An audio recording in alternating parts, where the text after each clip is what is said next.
नमस्कार दोस्तों, मैं रोहित नौकरी जोन में मैं एक बार फिर से आपका हार्दिक अभिनंदन करता हूं। दोस्तों ये वीडियो जो है इसमें मैं आपको उषा कविता जो आपका आरोह भाग 2 से लिखा गया है और आपका जो इसके लेखक है वो आपके शमशेर बहादुर सिंह जी है। इसके बारे में हम लोग आज कुछ MCQ करेंगे और मुझे उम्मीद है यह आपका MCQ काफ़ी ज़्यादा आप लोगों को पसंद आएगा। दोस्तों यदि आप लोगों का इस कविता में पहले से पूरी तैयारी है तो दोस्तों आप अपने आप को टेस्ट भी कर सकते हैं। तो चलिए दोस्तों शुरू करते हैं। पहला देखते हैं। पहला है आपका कि उषा कविता के लेखक श्री शमशेर बहादुर सिंह के बारे में सही कथन का चुनाव करें।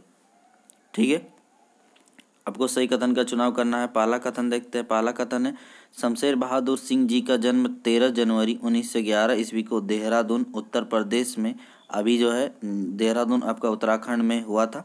ये आपका सही है।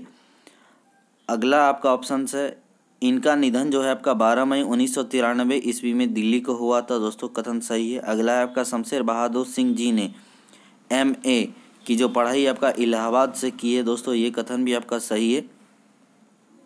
अगला कथन आपका, शमशेर बहादुर सिंह जी अपने आप को हिंदी और उर्दू का दुआब मानते थे। सही है दोस्तों। इसका राइट आंसर होगा आपका ई, उपयुक्त सभी कथन आपका सत्य है। ठीक है, हम लोगों के सभी जो कविताएं और कहानियां सब के लेखकों के बारे में आपका जानना काफ़ी तो इसमें से अवश्य रूप से क्वेश्चन पूछे जाएंगे।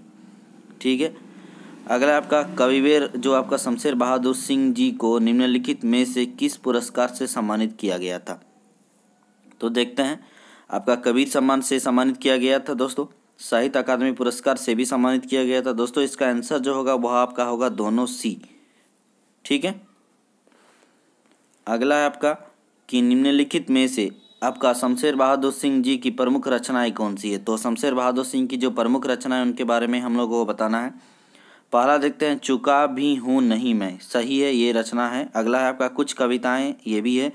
कुछ और कविताएं, ये भी है। दोस्तों बात बोलेगी, ये भी आपका सही है। तो ये जो आपका जो चारों है दोस्तों, ये आपके प्रमुख रचनाएं हैं श्री शमशेर बहादुर सिंह जी की। तो इसका आंसर होगा आपका ई, इनमें से सभी। ठीक है, अगला देखते हैं। अगला है आपका, उषा कविता में आपका शमशेर बहादुर सिंह जी ने किस बेला का सचित्र वर्णन किया है।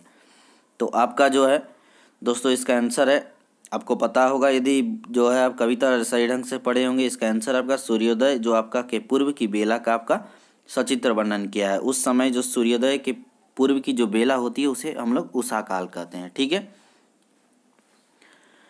अगला है आपका, कविता के अनुसार भोर का नभ कैसा है। तो कविता के अनुसार जो भोर का नभ है दोस्तों वो आपका गीला है। ठीक है, अगला है आपका कि उषा कविता के अनुसार जो आपका स्लेट है, यहाँ सिलेक्ट नहीं है, स्लेट है, स्लेट पर कौन से रंग की खड़िया चौक किसी ने मल दिया है। तो यदि आप कविता जो है पढ़े होंगे दोस्तों तो आपको आंसर पता होगा। आपका जो है उषा कविता के अनुसार आपका लाल रंग का जो आपका चौक है वो आपका स्लेट पर आपका रंग दिया है। जिस तरह एक स्लेट होता है उसमें कोई लाल रंग का कोई चौक है, उसमें आपका रंग दिया है, तो उस तरह दिखाई देता है उषा काल। जो सूर्योदय जब पहली बार जब भोर होता है, जब सूर्य की जो लालिमा होती है उसी तरह लगता है, क्योंकि चारों ओर आपका स्लेट की तरह अंधेरा छाया हुआ रहता है और बीच में आपका जो चौक से रंगा गया जो आपका जो सूर्य आपको दिखता है उस तरह से। अगला है आपका, कविता के अनुसार उषा काल का जादू कब टूट जाता है। तो दोस्तों कविता यदि आप सही से पढ़े होंगे तो आपको इसका आंसर पता होगा।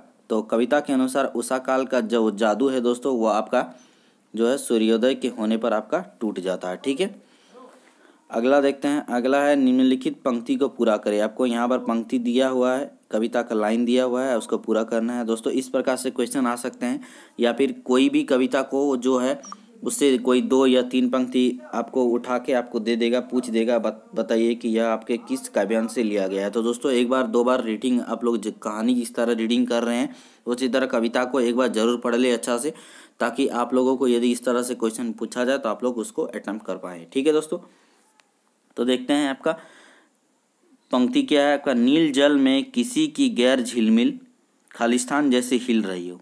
तो इसका आंसर होगा आपका बी, दे। नील जल में या किसी गैर की झिलमिल दे जैसी हिल रही हो, इसका आंसर होगा बी। ठीक है, अगला है आपका उषा कविता में आपका प्रातःकाल के नभ को आपका किस प्रकार बताया गया है। तो प्रातःकाल के जो नभ है दोस्तों वह आपका नीला शंख जैसा आपका बताया गया है। ठीक है, अगला देखते हैं कि संपूर्ण पृथ्वी पर किस काल का जादू छाया हुआ है। तो संपूर्ण पृथ्वी पर है दोस्तों आपका उषा काल का जादू छाया हुआ है।